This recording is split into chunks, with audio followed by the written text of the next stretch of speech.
So what's happening? What's happening?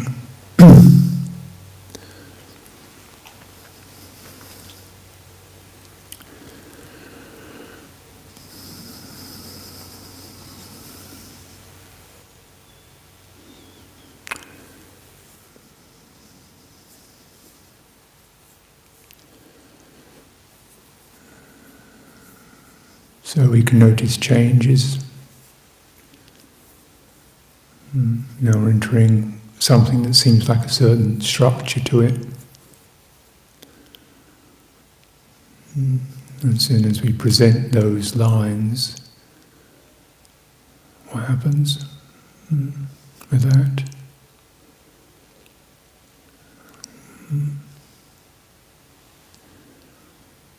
How does that condition, how does that affect your experience?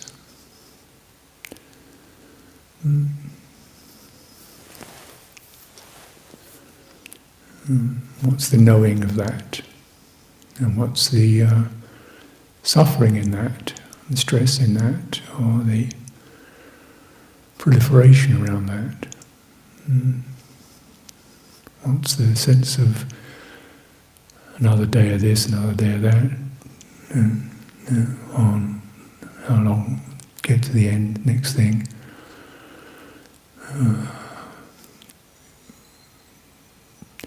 Feeling one has to be, feeling one has to do, feeling one can't, feeling one has to, feeling one wants to, get some result. Can't get a result. Have to kind of basically bear with it. Amazing.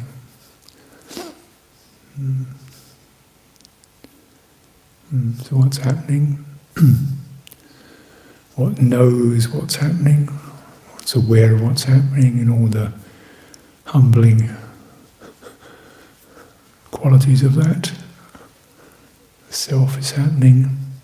Self is a happening with all its flavours and colours and pressures and fears, trembling, resistances, plans.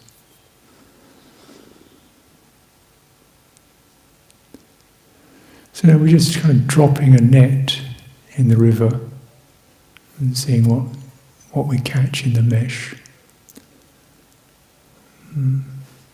Not trying to block the river. See what we can catch, like sort of what we notice in that, and can maybe pull out and release. Fears, hopes, projections, future, self, other people, scenarios.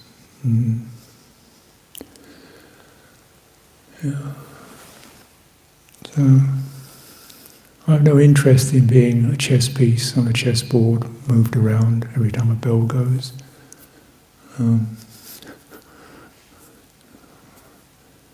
But I do appreciate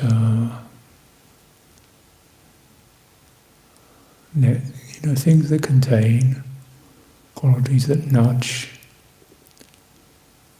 take the citta out of getting too preoccupied with its own fashionings. It encourages community, respect for those who have offered us support, commitment in the face of some rough things,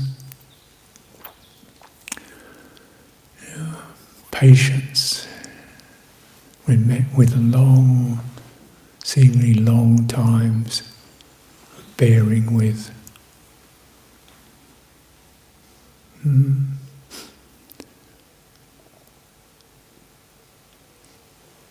Turning the citta, coaxing it away from stimulation. Difficult process.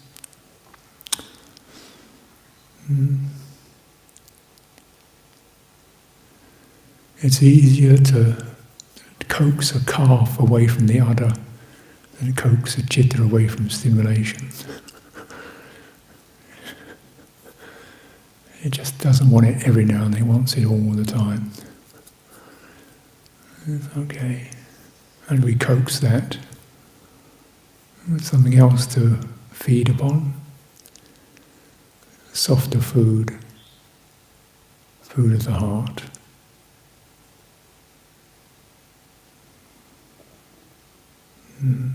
Courage, faith,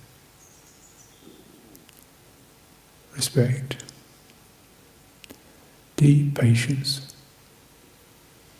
bearing with the flusters and the trembles and the things that come up. And this is really, one of the qualities is it gets germinated through this restraint, which doesn't get germinated otherwise. We don't have the restraint, we don't develop patience. Or we think patience is just a grit, teeth gritting exercise. It's not, it's a deep, deep process of taking it all on and dissolving the friction. The time boundaries, the pressures. Listening deeply. And it really encourages this turning towards exploration, inquiry into what's happening rather than trying to make something happen.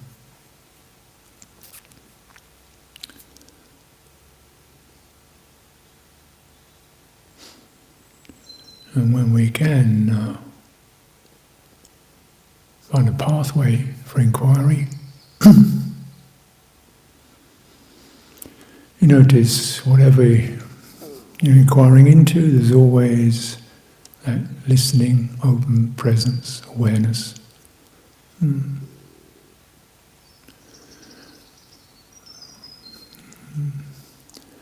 the irony of it is, as soon as you think you've got an answer, the listening stops. So you never want to have an answer, because it's always that which ends up blocking that open listening awareness quality. Yet there is a stability that can occur when the citta settles into that. It's an energetic settling. Energies are no longer running out or dragging down or fraying, crumbling.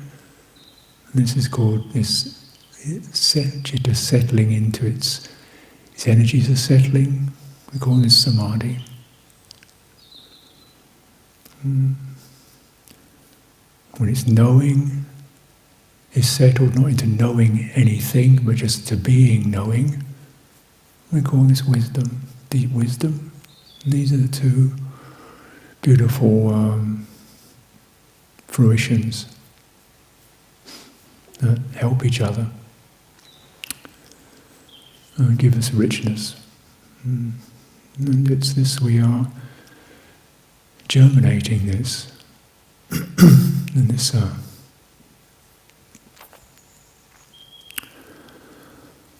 sometimes referred to as the wilderness of the heart, the Cittaviveka.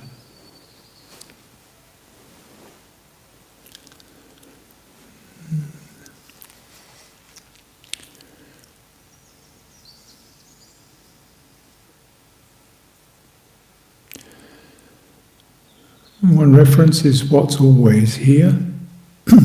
What's always here, no matter what the changes are. That's an inquiry that has no words on the end of it.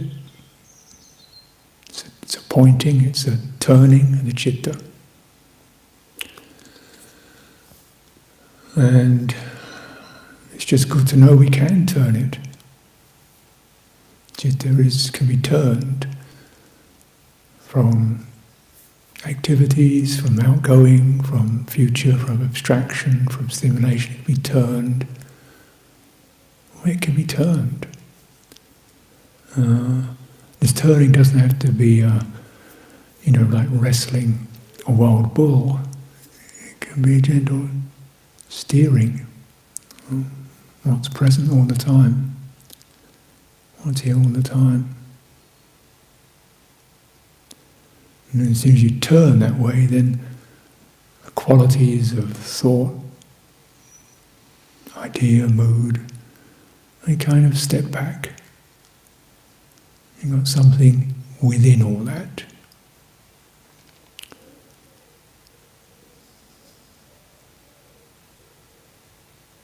This is meditation. This is viveka, disengagement from the proliferations, the multiplicities, sight, sound, thought, and all their complexities, particularly mental complexity, into simplicity.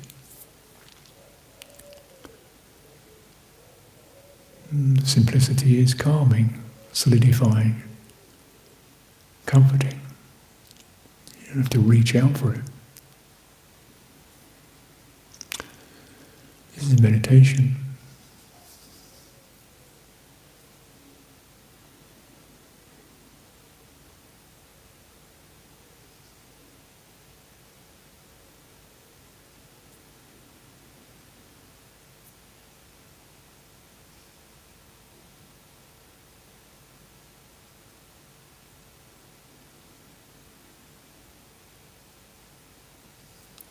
You're looking to, we have sitting and walking and silence, with emphasis on maintaining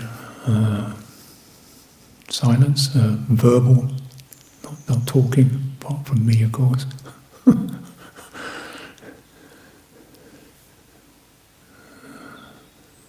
Why? You don't want to make a demon out of speech. Speech and beautiful treasure of connection, warmth and encouragement.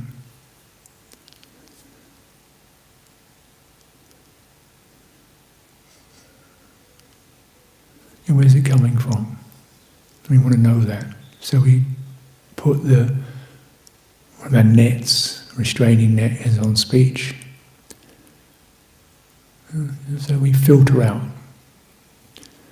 distractedness, proliferations, agitations. And there can be an expression which is wordless, which you offer to each other just by coming together and, supporting this form, an expression of mutuality, an expression of surrender, an expression of patience and encouragement that we make to each other just by being here. This says a lot. And sometimes too many words we miss that. We kind of blur, we drown it.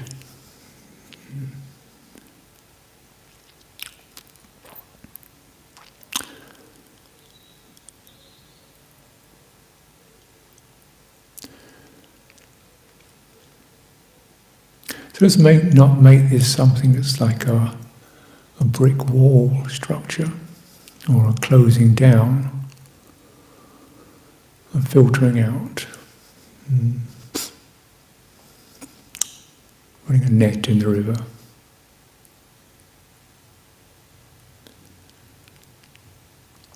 And what is the river? It's a fundamental basis. The Buddha teaches nama rupa vijnana. Sometimes it's easier in Pali, strangely enough, once you really get a feeling for it. Vijnana, rupa, nama, rupa, vijnana. Two kind of fairly passive qualities: form, visual form, generally but it can also mean mental form, an object, something. Why is there something? Why does something happen? Because you're conscious of it. There's consciousness, visual consciousness, auditory consciousness, and so forth. So these are the 6 folds of consciousness. And they present forms. Nothing to see, no visual consciousness. No visual consciousness, no form is experienced visually.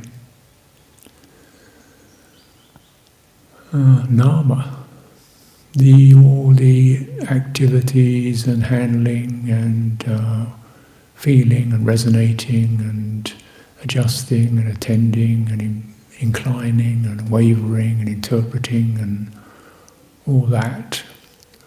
Yeah, all that.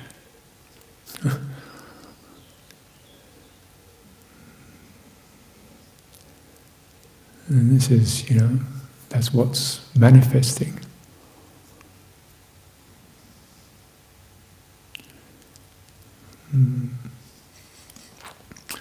And teaching, when there's ignorance, then there's these activating forces, conditioning forces, sankhara, that touch, throw the citta, so it rushes out, and this starts naming everything. Starts interpreting and adjusting and attending and inclining and starts doing all that, and suddenly we're in a world of that's there and he's this and tomorrow's that and yesterday was that and I think that and she thinks I'm this and I don't see why I should have to do that and I want one of those and that'd be nice and and what's that doing and focusing on this and remembering that and all the naming starts buzzing away and in this consciousness, and consciousness shatters into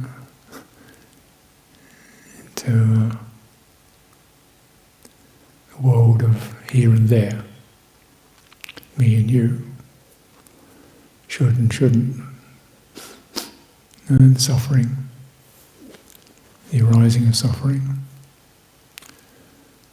And with the ceasing, it's not we're going to become unconscious, not see anything, hear anything, touch anything, but this crazed, impulsive activity of citta can stop and seeing. There's a kind of openness about it. There's no naming in it, no all that, just seeing, hearing.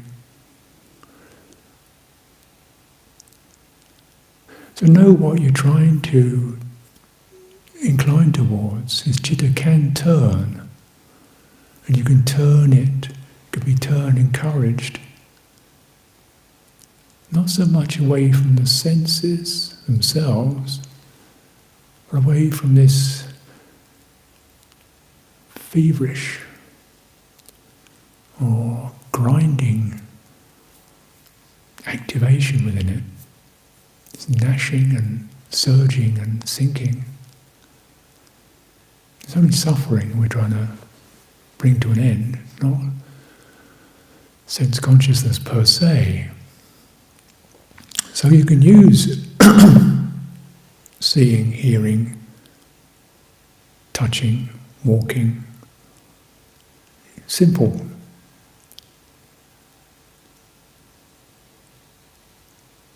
That. And use them as just that's that, aware of that, and how is that?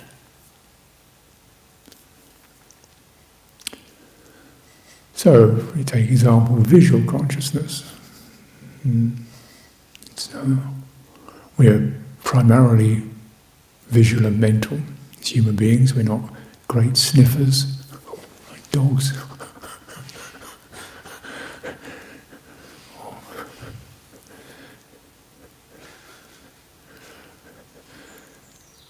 So you can use that. Here is visual consciousness. Within that there are colours, there are shapes, there is movement, stillness, but all that's within visual consciousness, and you can just keep opening, settling back into, there's the play, and I'm not engaging. Now, what we notice is that pretty much the eyes are quite happy just to be open. If they get tired or sore, you can close them or roll them a little bit. Half turn the visual gaze slightly down. There's something they're pulling to find something to focus on. That's called intention. And attention is the focus.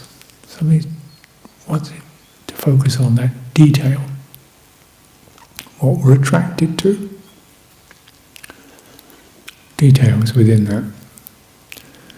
We're attracted because it gives something to feed on, a certain stimulation of pleasure, or we're attracted because it irritates us. Just like you can have a tiny splinter in your finger, and that finger is the only part of your body, and everything, your attention is around strong stimulation.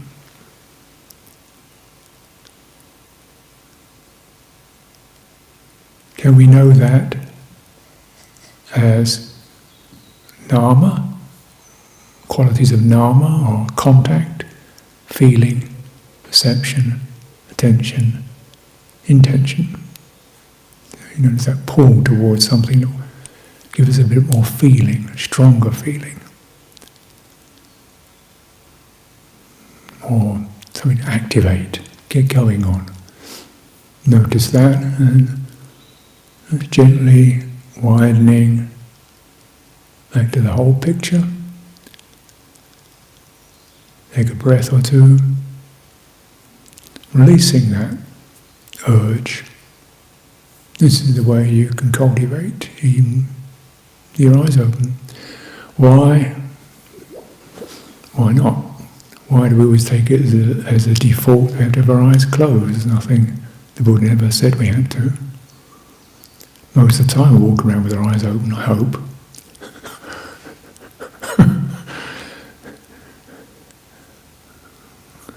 And it's good to know, because the eyes are a very good focus. You can go down to fine points, you can open up to the white, you can do it pretty easily. It's pretty easy to learn focusing through the eyes, because they are our primary focal organs. Wide focus, notice the pull, interest. And we're not demonizing that. It could be just curiosity, it could be compassion. You see something hurt, you notice there's an intention, skillful or unskillful. You begin to note these things. Why? Because the very act of noticing by itself, with no other judgment at all, immediately that's that. And what does the noting? What is aware of that?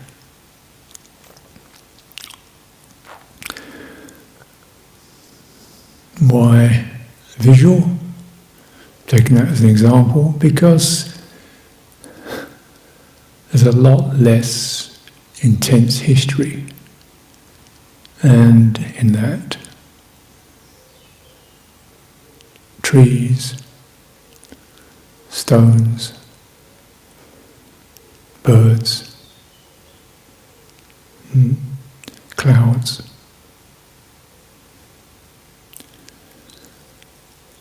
Are much more comfortable than memories, hurts, sore spots.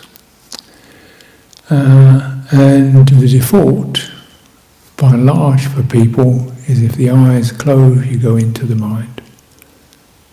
Are you ready for that?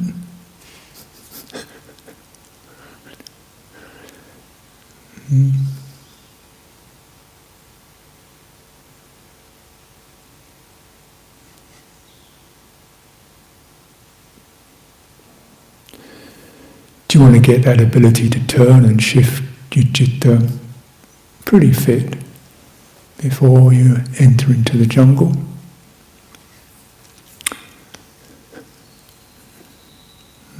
Not a bad idea, is it really? It's try in the back garden before you go into the deep jungle. Of course, long story is it's in the deep jungle you find the really quality stuff. And you become strong and rich. But you want to get fit. And how else? Use the body, because body is exceptionally useful. Meditation, there it is all the time. Once you get out of the pain of it, we can alleviate the pain of it to a degree, the discomfort. Because not only if you get the openness of the body, the whole body, just like the whole visual field, that's your focus, whole body, you're also touching to something that has an energy of its own.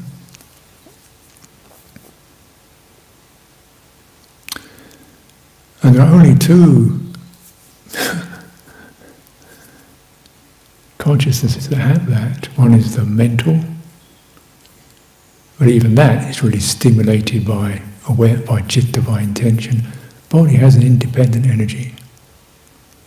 So it gives you something to counteract the pull, the drive, the tumbling. Body's got its own energy. And so it acts like a counterbalance, a counterweight, a countercurrent. So this is very useful.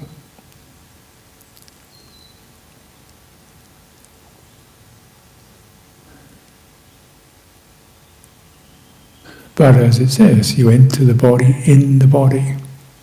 Not in your idea of the body, not from a visual body, not from your theory of the body, your anatomical diagrams of bones and marrow, or your visual appearance, what it looks like in the mirror. You enter into the body in the body's own terms. The body's own terms are elements, warmth, movement, breathing, space, opening, firmness, earth, cohesiveness. It all flows together. And you want to encourage that. When you walk, everything walks together. When you sit, everything is in the sitting. It's not just the head sitting on top of a nothing, or sitting on top of a jumbled heap. You sit with your entire body, your fingertips, palms of the hands, centre of your back, throat, all of it. There. And then you're opening it up. The energies can flow properly, and then they act as both a counterbalance to the impulsiveness of the citta sankara, the mental conditioning force, the mental activations. And it's also comforting.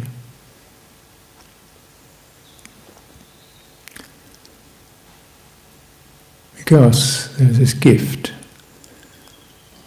Breathing in, breathing out. Doesn't go on strike. Doesn't say you didn't pay me enough. It keeps going. Gift.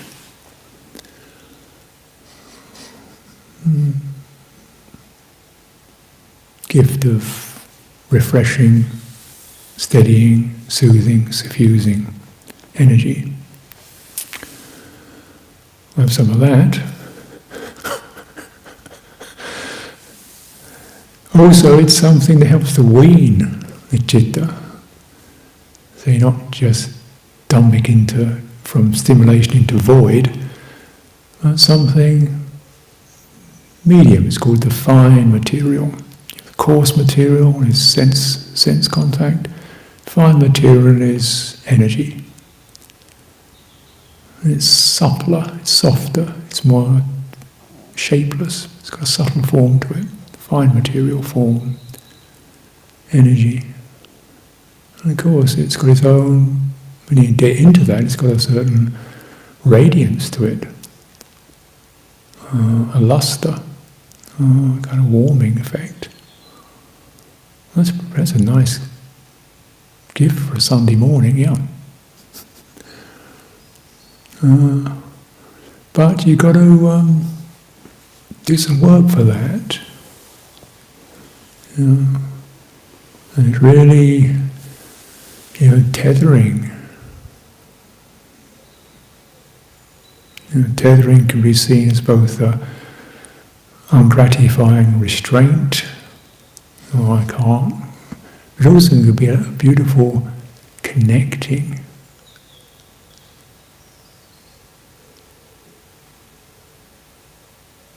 Just like the structure of retreat can be seen as a rather tedious container. You've got like a soul imprisonment. We can't go out and do what we want, when we want. It also can be seen as we connect.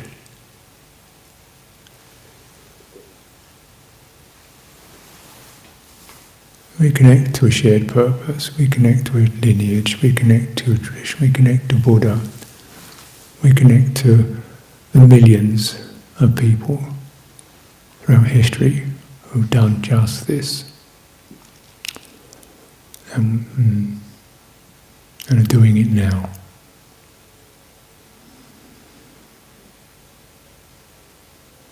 Through this.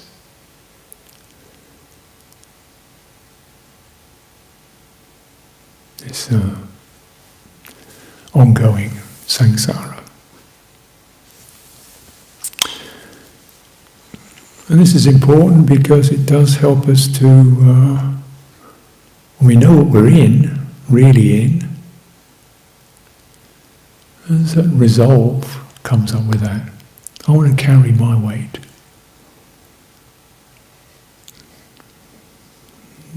Everybody else is carrying theirs, I want to carry mine.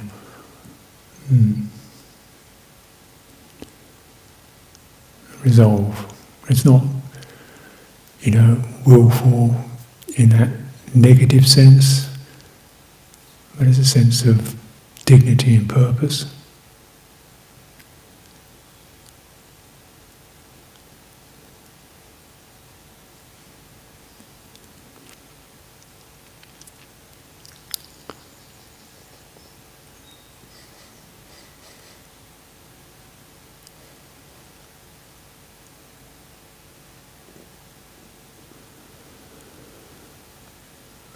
And these are gestures that turn the citta.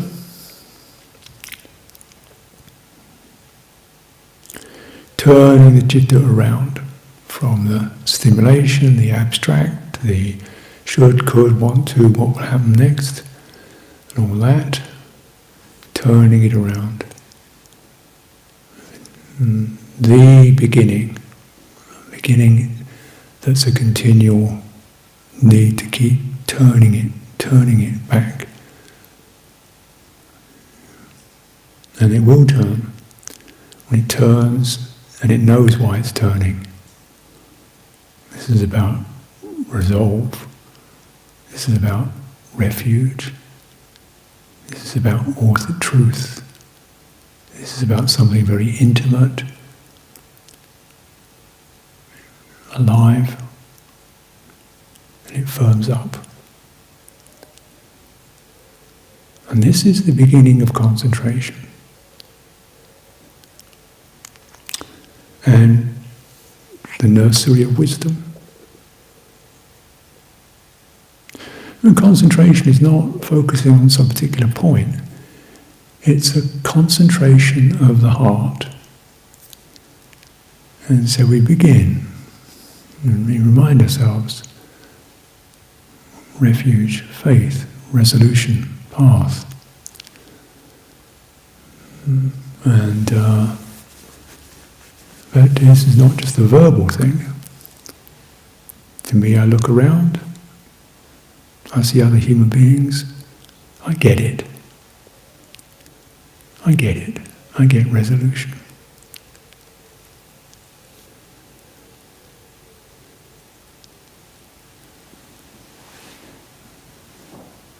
Want to think of what it takes to keep this whole thing going. I get commitment. I get it. I get patience. I get it. And so this is not oblivion. We're not looking in the sense world or disregarding it, but getting the message of it.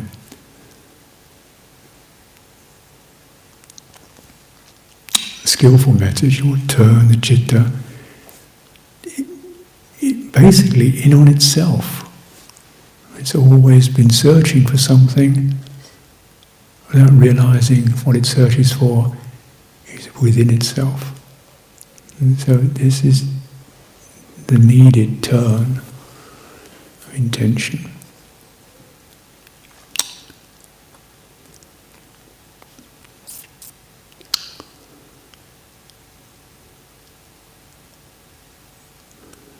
And you use your meditation forms as is appropriate. Sometimes it's just, you just sit there with your eyes open,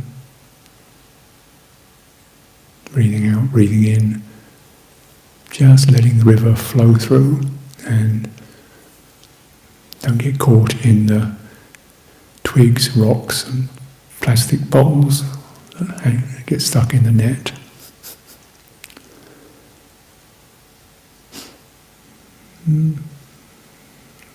River slows down a little bit, clears a little bit, you come into body breathing. Once you get into that, you're on your way. And you trust the process. You know what it means to focus, you know what it means to refine, you know what it means to purify. Yeah? And then you're just learning from the river as you're in it. Learning from it as you're in it.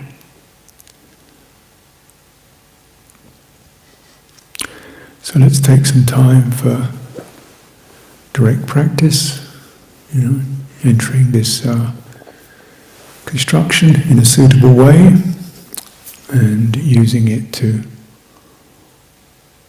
turn, support the turn and firm up. Anyone?